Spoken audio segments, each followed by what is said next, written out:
as they turn for home after 3 quarters in 1 minute 14.74 seconds. Track Phantom charging on the outside is Resilience. Hall of Fame flattens out. Chasing Freedom trying to keep a straight path, and Sierra Leone charging hard on the outside. It's Track Phantom, Resilience, Chasing Freedom in tight quarters between horses. Sierra Leone on the outside for Tyler Gaffalione. Sierra Leone, Track Phantom down.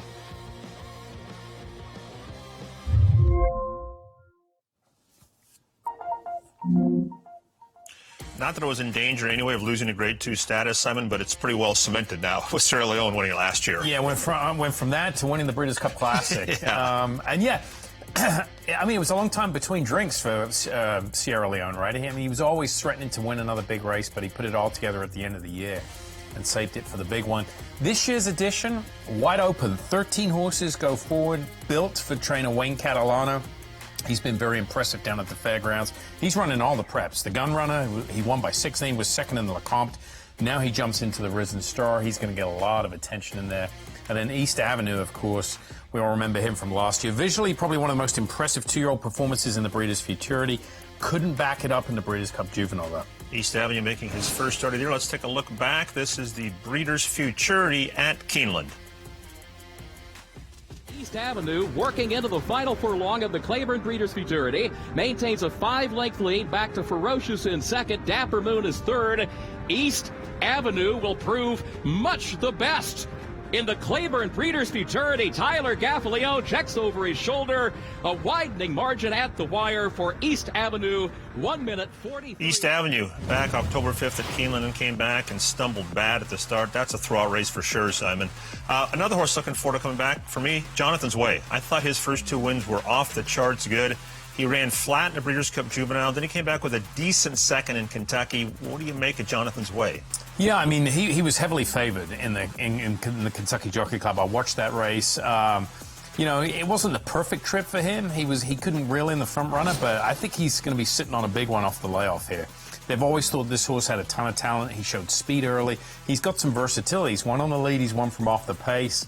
I think he just adds to the intrigue of this race. We've got East Avenue, Built, Jonathan's Way. Those 3 alone were horses that, you know, we've been talking about that could potentially be on the road to the Kentucky Derby. And I think, you know, depending on what happens on Saturday afternoon, one of them's going to jump to the head of the class out of those 3 here. Jonathan's Way, an Ohio bred. Yes. Son of Tacoma. I don't see too many of those at that level.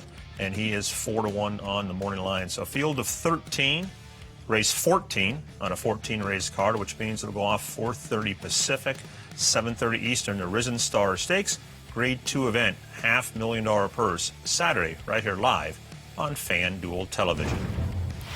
All right, Simon, Derby top 5. Yeah, I don't usually, like I told you, I kind of start this off in March, but a few people have twisted my arm, so I cut it from 10 down to 5. I said, a lot of things I don't do in January and February. One of them is put up Derby lists. This is way too early for me. Yeah, but here you go. I'm really impressed with Burnham Square down in South Florida for Ian Wilkes. To me, he visually looks like a horse that, the one thing, he might not be good enough at the end of the day, but the distance is not going to be a problem for him. So, Citizen Bull, I was impressed. You know, he beat East Avenue. In the Breeders' Cup Juvenile, obviously. And then good debut, 2025. Yeah, right? I mean, the big question mark for a champion 2-year-old is how are they going to train on to their 3-year-old year? He passed that. He passed that test. Sandman, of course, East Avenue I've thrown up there. Sovereignty's the interesting horse for trainer Bill Mott. He's a lightly raced Godolphin runner. He won the Street Sense at Churchill last year, and he's coming back in the Fountain of Youth for Bill Mott. So I'd keep an eye on him. I think he's a really interesting horse. Burnham Square on top. Yeah, something I said about a month ago. We had a Derby, the leaderboard. I said, there's 24 horses on that board. How many of these do you think will be in the starting gate the first Saturday day? I made over under 4.5, right? And that might be too high. It's just so far away. But look at that crew we're sitting down there. Yeah, this is a top. I mean, this A-team. You talk about an A-team. Todd Schrupp, Joaquin Jaime, they're all on their way now. Scott Hazelton, Andy Bianco, Matt Bernier is going to join them down there for the Risen Star and the Rachel Alexander. 14 races on tap for Saturday afternoon, including the Risen Star, which goes as race number 14.